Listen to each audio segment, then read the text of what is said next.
Midrash Tanchuma Parshas Noach. This is a short but very powerful piece.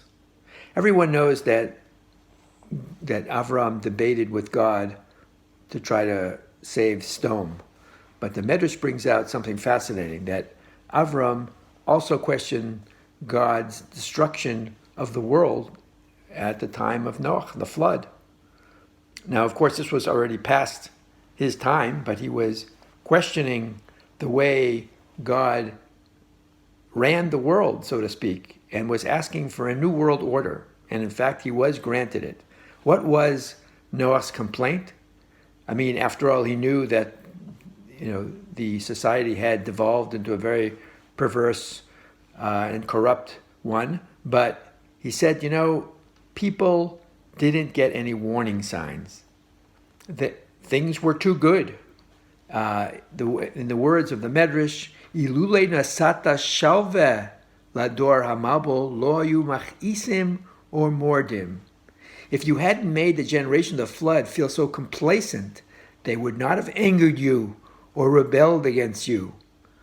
So it's amazing. Avraham was actually arguing that people have disappointments in life and things go wrong, and failures and disappointments are going to be what actually propel us forward, which give us a chance to learn and change and grow. That, it seems, was not the way the world was working then, and that is what Avraham was arguing for. Now, you could ask a different question. They did have Noach, and why didn't they listen to Noach? He told them there's going to be a flood.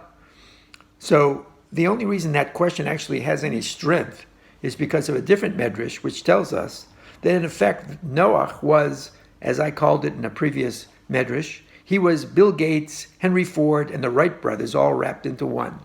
What do I mean by that?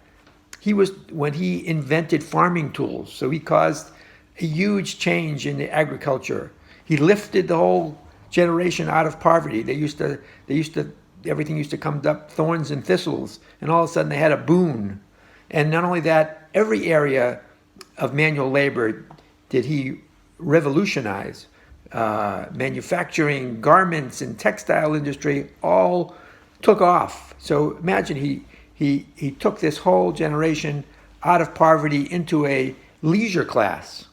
And because of the leisure class, things were going well. And because things were going well, and there was no system of, maybe you could call it checks and balances, but it was failures and disappointments. So nobody had any reason to think that they should even talk to Noach, because I don't have any signal that I'm doing anything wrong. Nothing is making me reconsider what I'm doing.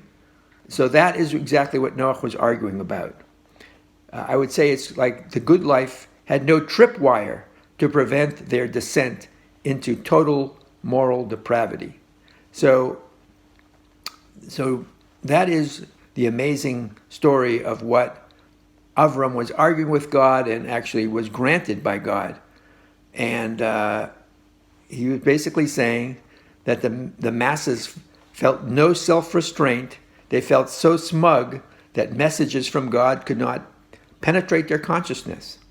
So the fact that we live in a world today where there are setbacks and are difficulties and are hardships, somehow we have to be grateful to that. That's really the message. And, the fact that we once in a while can get a good swift kick in the pants, thank Avram for that, because that is a way where we can do a course correction and lead a better, more exalted life. Good Shabbos.